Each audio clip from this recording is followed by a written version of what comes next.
and I'm at Chrissie's Lake in Chrissiesmeer.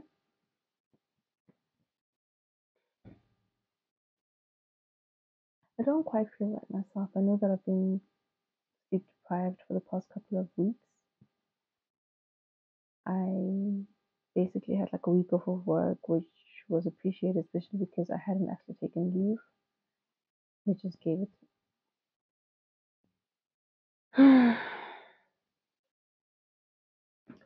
I am feeling so blue, so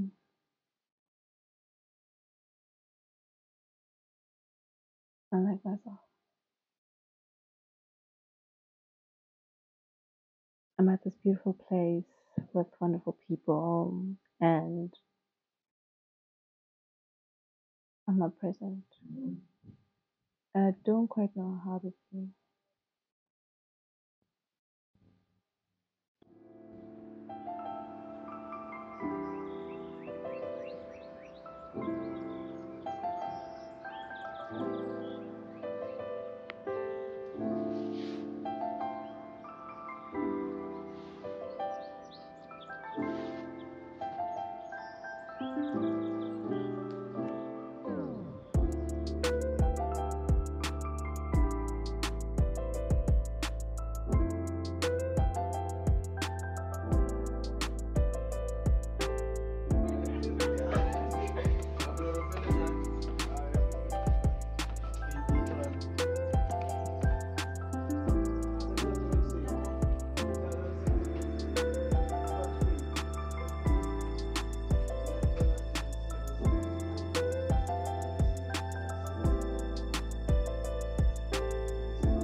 Okay, so the experts say that exercising can do a world of good when you are struggling mentally or emotionally or otherwise.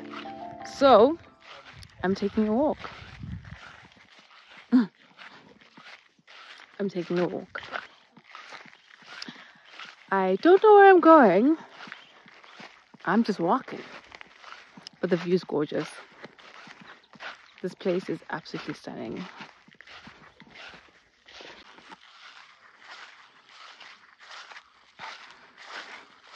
If I'm a little shaky, forgive me. I am taking a walk.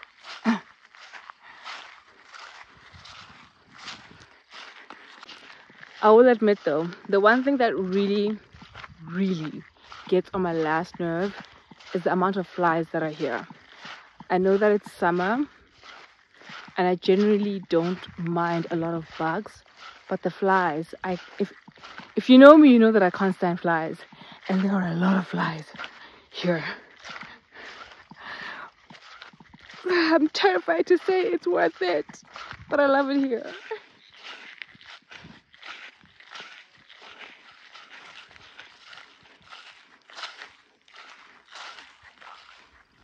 We are staying at that little cabin over there.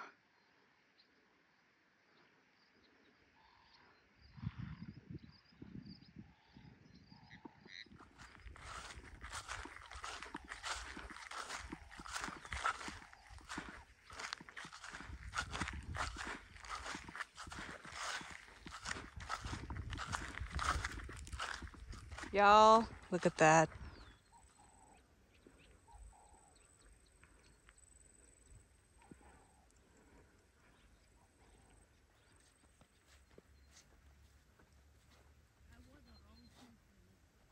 What are you wearing?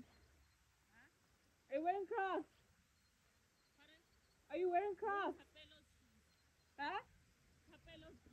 Oh, oversized Crocs.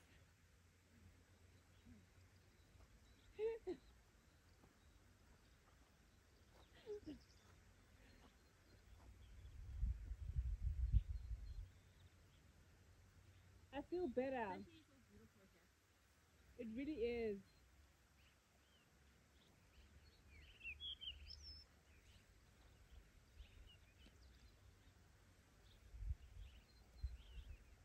I feel better. Huh? You're walking so fast. I needed the walk.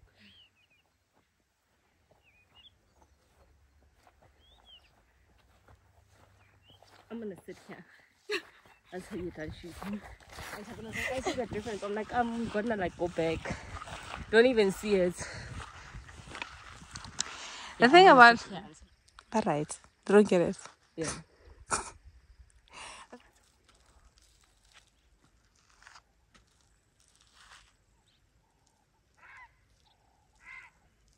All those places are beautiful. Truly.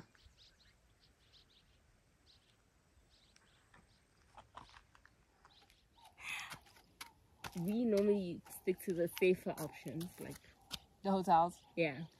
I love hotels. But this is also beautiful. Like I'd come here, but I wouldn't come here with just happening. I don't think like I would. Really? How I come? don't know. Seems like a place to be with other people. I don't even come here by myself. Really? Yeah. Oh. And it's I was telling my friend, I was telling her, I was like, you know, I only recently realized that I've spent very little time by myself. Mm-hmm. I've always been surrounded by people. I was always taking someone in because that's a habit that my grandmother had, a habit that my mother had. You know, I realized that I'd never been by myself.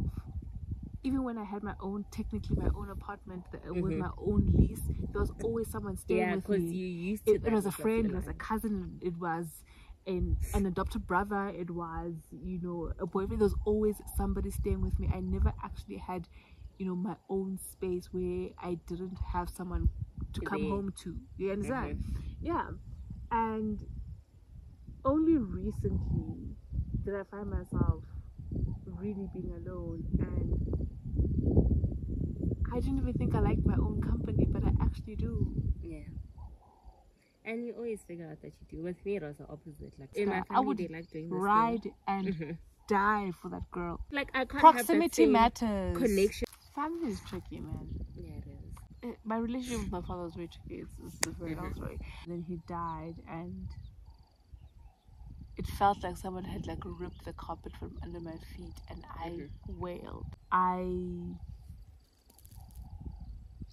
I mourned my father. I experienced grief because of his passing, and it was also very shocking for me because I always thought that he'd always be there. So crazy, because for days the doctors kept saying, no, he's gonna get better, he's getting better, his vitals are better.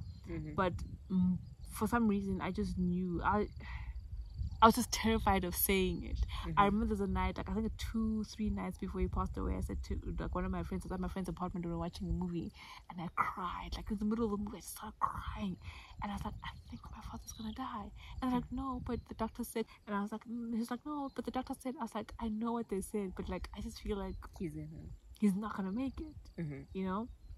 And he's like, no, don't think like that, da, da, da, da. And then the morning when he passed away, I was supposed to go to the office, and it was around like 9 in the morning, and I called my boss. I was like, actually, I'm gonna be late to site today because I was supposed to go to site. I was like, I'm gonna be late for site today. I just have to go to the hospital to check on my father. And I called my sister, and she met up with me in White River, and we went to Nelspruit together. And literally, as we walked, essentially when we walked in, my father was taking his last breath. Really? That's so crazy. I remember, and like for a good hour, even before I called my sister, this is like at 7 after I dropped off Karabo, and I was sitting in the car contemplating whether or not I should call my boss, I should call my sister. I was like, I don't know why, but I just don't think he's gonna make it. I feel like I have to go to the hospital. And like an hour after sitting for like an hour in the car, I eventually called my sister and went to the hospital, and right as we arrived, my father essentially passed away. And it was the wildest thing for me because, you know, even the doctors were like, oh no, we're so shocked, we didn't think he was gonna go because his vitals were so much stronger, he was getting better. And I was like, I don't have an explanation for why I thought he was gonna die, but but you know, when you know, like so, I was like watching medical dramas, and I actually searched about this thing, the surge, like that happens before a terminally ill patient dies. They're crazy. I was obsessed with Grace. I literally watched it from start to You see end. how Mark died? Yes. Like Mark got into a plane crash and then he was fine. And then And then Chiggy Chiggy. he just